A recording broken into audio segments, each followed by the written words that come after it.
नमस्कार दोस्तों, कैसे आप लोग? बहुत दिनों से मुझे बेसब्री से इंतजार था कि कोई ऐसा कंपनी आएगा जिसके ऊपर मुझे मतलब मजबूर होना पड़ेगा उस कंपनी के ऊपर काम करने के लिए। तो मुझे लगता है आज जिस कंपनी के बारे में बात करूंगा, उस कंपनी के ऊपर आपको भी एक ट्रस्ट जरूर बनेगा।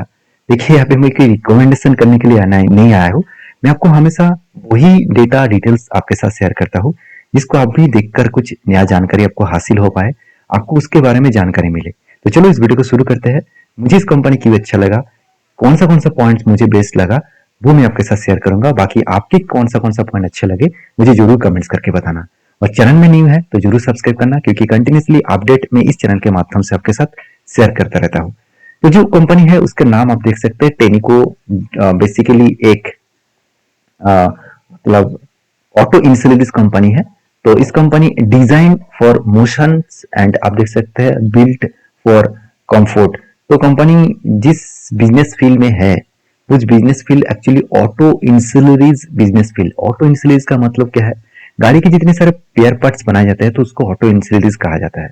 इस कंपनी के भी ऑटो इंश्योरेंस के हिसाब से आप देखेंगे तो जो कंपनी बना रहा है क्लीन एयर मतलब पावर टेन सॉल्यूशंस, साथ ही साथ एडवांस राइड टेक्नोलॉजीज, जो बेसिकली जो मतलब सस्पेंसर है, स्प्रिंग वगैरह होते हैं, तो वो कंपनी बनाते हैं।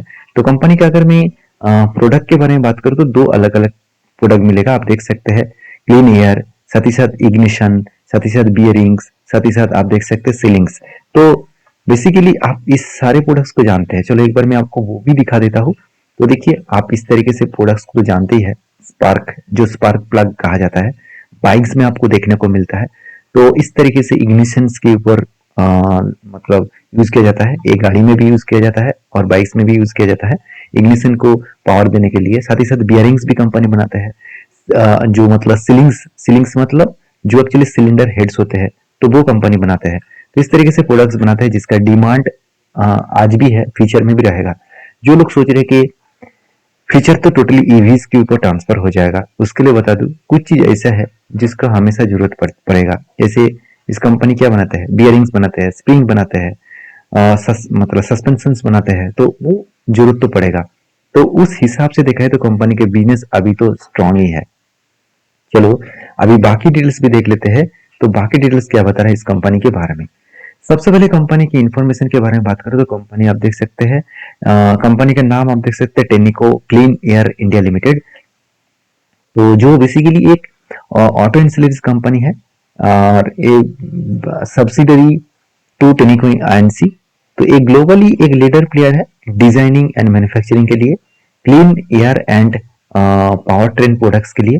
और बेसिकली एक कंपनी जो है वो एक छोटा मोटा तो कंपनी है नहीं, ग्लोबली मार्केट में भी कंपनी खुद को प्रोडक्ट को बेचते हैं। और टोटल कंपनी 12 मैन्युफैक्चरिंग फैक्ट्रीज है, 12 फैक्ट्रीज है मैन्युफैक्चरिंग के। और अलग अलग जगह पे कंपनी मैन्युफैक्चरिंग करते हैं अलग अलग प्रोडक्ट को। और इस हिसाब से अगर देखा जाए तो यहाँ पे जो है वो क्लीन एयर एंड जो है वो solutions division clean air solutions के हिसाब से काम करते हैं। तो 145 एम्प्लॉइज है टोटल इस कंपनी के ऊपर, डिजाइनर के हिसाब से, इंजीनियर के हिसाब से, आर&डी के हिसाब से। और एक चीज को ध्यान देना, इस कंपनी के ऊपर जो फाइनेंशियल डिटेल्स है ना, वो मुझे सारे डेटा को मुझे चौंका दिया। क्योंकि इस कंपनी का सेल्स ग्रोथ 11% है और उस जगह पे कंपनी का प्रॉफिट ग्रोथ 33% है। और ये प्रॉफिट नहीं है, प्रॉफिट आफ्टर टैक्सेस है। मतलब टैक्स देने के बाद कंपनी जो प्रॉफिट कमाया उसी के बारे में बातचीत किया जा रहा है। तो कंपनी के एसेट के बारे में बात करूं तो जो एसेट 2400 करोड़ था 2023 में, वो थोड़ा सा घटकर 2024 में 2136 करोड़ बने। 2025 में वही एसेट आपको 2800 करोड़ देखने को मिलेगा। मतलब एसेट में थोड़ा सा चेंजेस हुआ है, फिर भी कंपनी के सेल्स में तगड़ा ग्रोथ हुआ है। 4800 करोड़, 5500 करोड़ और 4900 करोड़। तो यहाँ पे थोड़ा सा डिक्लाइन हुआ। तो एक्चुअली रेवेन्यू जो है वो डिक्लाइन हुआ है 11%। देखिए, डिक्लाइन होने के बाद भी, किसी भी कंपनी के रेवेन्यूज डिक्लाइन होने के बाद भी वो कंपनी 33% प्रॉफिट को राइज किया। मतलब 380 से लेकर 416 करोड़ और 553 करोड़। तो ओवरऑल 33% का ग्रोथ किया जस्ट एक सालों में। तो ऐसे नहीं कि सिर्फ यही साल में डिफरेंस दिखा दिया आईपीओ ले आने के लिए, ऐसे बिल्कुल नहीं। कंपनी कंटिन्यूसली उसको मेंटेनेंस भी कर रहा है। और EBITDA मार्जिन भी बहुत स्ट्रांग देखने को मिला, 500 से लेकर 800 तक जर्नी किया। नेटवर्क भी देखिए 1300 से लेकर अभी 1200 चल रहा है। तो कंपनी का जो कर्जा है वो एकदम जीरो कर्जा है। सबसे बेस्ट पॉइंट ये लगा कि कंपनी का कर्जा कुछ नहीं है। कंपनी का रिजर्व एंड सरप्लस, हाथ में जो रिजर्व रिजर्व है, चाहे वो एसेट के मामले में हो, चाहे वो इक्विटीज के सॉरी कैश में हो, तो सब कुछ मिलाकर करीबन 1200 करोड़ का रिजर्व है। तो अच्छी बात यह है, अभी देखिए कंपनी का रिटर्न ऑफ कैपिटल एम्प्लॉयड जो है वो करीबन 42% के आसपास है, और रिटर्न ऑफ इक्विटी 42% और रिटर्न ऑफ कैपिटल एम्प्लॉयड 56%।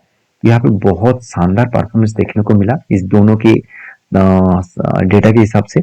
अभी देखिए एक चीज नोटिस करना, इसका पेट मार्जिन जो है, पेट मार्जिन के हिसाब से बात करूं तो कंपनी 11% से प्रॉफिट अर्निंग टैक्स मार्जिन बढ़ा रहा है। तो मार्जिन धीरे धीरे बढ़ रहा है क्योंकि इस फील्ड में बहुत ज्यादा कंपटीशन है। मैं अभी आपको दिखाऊंगा कितना ज्यादा कंपटीशन है। उससे पहले देख लीजिए कंपनी का टोटल मार्केट कैप कितना है, 16,000 करोड़ का मार्केट कैप है। इसका मार्केट कैपिटलाइजेशन 16,000 करोड़ है, इसका बुक वैल्यू 12 के आसपास चल रहा है। तो ठीक है, कंपनी के वैल्यूएशन भी मुझे सस्ता दिखा, अर्निंग पर शेयर भी अच्छा दिखे। तो कितना अच्छा कितना सस्ता है, चलो अभी आपको पता चल जाएगा। चलो वो डेटा भी मैं आपके साथ शेयर कर लेता हूँ। वो डेटा के हिसाब से बात करूं तो आप ध्यान से एक चीज को नोटिस करना। एक बार नोटिस मैं आपको करा देता हूँ, ध्यान से देखना। इस फील्ड में बहुत सारे प्लेयर है, जैसे बॉस हो गया, साथ ही साथ टिमकेन इंडिया हो गया, एसकेएफ, साथ ही साथ आप देखेंगे तो जेएफ कमर्शियल, साथ ही साथ सरदा मोटर्स, उसके बाद देखिए गब्रिल मतलब इंडिया, उनो मिंडा, सोना बीएलडब्ल्यू, ये सारे ऑटो इंश्योरेंस कंपनी है। सारे कंपनीज के अगर मैं अर्निंग पर शेयर के बारे में बात करूं तो सिर्फ दो ही कुछ ही कंपनी के अर्निंग पर शेयर बहुत तगड़ा है, जैसे शारदा का है, जैसे जेडएफ कमर्शियल का है, जैसे एसकेएफ का है और बॉस का है। तो ओवरऑल बात करूं तो अर्निंग पर शेयर के मामले में कंपनी का परसेंटेज बहुत कम है, क्योंकि बाकी कंपनीज को अगर मैं एवरेज कर लूं तो आपको पता चल जाएगा टोटल कंपनी का डिफरेंस कितना है। तो मैं बाकी कंपनी को एक बार पकड़ लेता हूँ, तो उसके बाद मैं आपको एक बार दिखा देता हूँ। तो चलो 109 प्लस 17 प्लस 16 प्लस 9, तो ओवरऑल इतना हो रहा है। इसको मैं डिवाइड करूंगा 1 2 3 4 5 6 7 8, 8 कंपनी से डिवाइड करूंगा तो पता चलेगा कि एवरेज कितना है, 156। तो देखा जाए तो कंपनी के जो अर्निंग पर शेयर है बहुत कम है। अभी वैल्यूएशन के मामले में कंपनी कहाँ पे है, चलो वैल्यूएशन को भी एक बार चेक कर लेते हैं। जैसे 57 हो गया, 49 हो गया, 20 हो गया, लास्ट 53 में एवरेज ले रहा हूँ 75 75 एंड 14। इसको मैं डिवाइड 8 करूंगा तो ओवरऑल पी रेशियो निकल कर है 44। इस जगह पे कंपनी यहाँ पे चौंका दिया सबको, क्योंकि इसका पी रेशियो है 28। उस जगह पे बाकी कंपनीज का पी रेशियो एवरेज मिलाकर 44 हो रहा है। तो यहाँ पे वैल्यूएशन के हिसाब से कंपनी सस्ता दिख रहा है, तो एक अच्छी बात है। कंपनी का वैल्यूएशन सस्ता है, कंपनी के बाकी परफॉर्मेंस फाइनेंशियल डिटेल्स भी स्ट्रॉन्ग है। तो इसीलिए मुझे इस कंपनी को स्ट्रॉन्ग लगा। और मैं हमेशा ऑटो इंश्योरेंस कंपनी को और एक स्ट्रेंथ के बेसिस में देखता हूँ, इसीलिए देखता हूँ क्योंकि वहां पे मुझे कंपनी के स्टेबिलिटी और स्ट्रेंथ देखने को मिलता है। तो चलो अभी कंपनी इस आईपीओ क्यों लेकर है वो भी जान लेते हैं। इस आईपीओ लेने का मेन मकसद तो कंपनी यहाँ पे कोई डिस्कशन किया नहीं है, फिर भी मैं चलो कितना पैसा वो मार्केट से उठाने वाला है वो एक बार देख लेते हैं, वहां से क्लियर कट व्यू मिल जाएगा। देखिए टोटल जो इशू साइज है वो टोटल इशू साइज जो होगा वो ऑफर फॉर सेल है। देखिए ऑफर फॉर सेल है, मतलब फ्रेश इशू नहीं है। इसका मतलब पूरा पैसा प्रोमोटर के जेब में जाएगा। देखिए कंपनी अच्छा परफॉर्मेंस कर रहा है, शायद कंपनी के प्रोमोटर इसीलिए सारे पैसा करीबन 3,600 करोड़ वो खुद के जेब में लेके जाएगा। तो यहाँ पे पूरा पैसा बिजनेस में एक भी रुपया पैसा इन्वेस्ट नहीं होगा, सारा पैसा वो जेब में लेके जाएंगे। तो 37 क्वांटिटी आपको ऑफर किया गया है, 378 से लेकर 397 के अंदर प्राइस बैंड में। और ओवरऑल इसका मैं टोटल डेटा देखूँ तो एक लॉट में करीबन 14,000 से 700 रुपीज के आसपास आपको यहाँ पे लागत देना होगा। और इस आईपी की जो डिटेल्स है 12 तारीख ओपनिंग हो रहा है, 14 तारीख इसका लास्ट डेट है। और अगर आपको आईपी नहीं मिला 17 तारीख आपको पता चल जाएगा, अगर मिला तो उसी दिन में पता चलेगा, पैसा वापस मिलेगा। अगर नहीं मिला तो 18 तारीख, अगर मिल गया तो डीमेट अकाउंट में ट्रांसफर किया जाएगा 18 तारीख। और टेंटेटिव डेट मतलब आपको जो लिस्टिंग डेट देखने को मिलेगा 19 तारीख। तो देखिए यह सारे पॉइंट्स मैंने आपके साथ डिस्कशन किया, मुझे तो कंपनी का परफॉर्मेंस अच्छा लगा।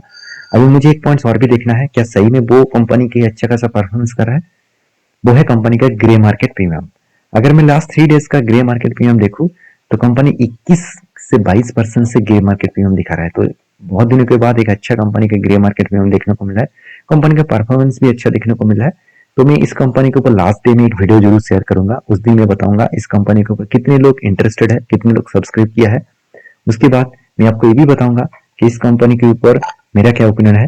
तो फिलहाल के लिए मैं इस वीडियो को यहाँ पे कंप्लीट करता हूँ। वीडियो अच्छा लगे तो लाइक करना, आप भी मुझे कमेंट्स करके बताना इस कंपनी आपको कैसा लगा। मिलते हैं नेक्स्ट वीडियो में, तब तक के लिए धन्यवाद।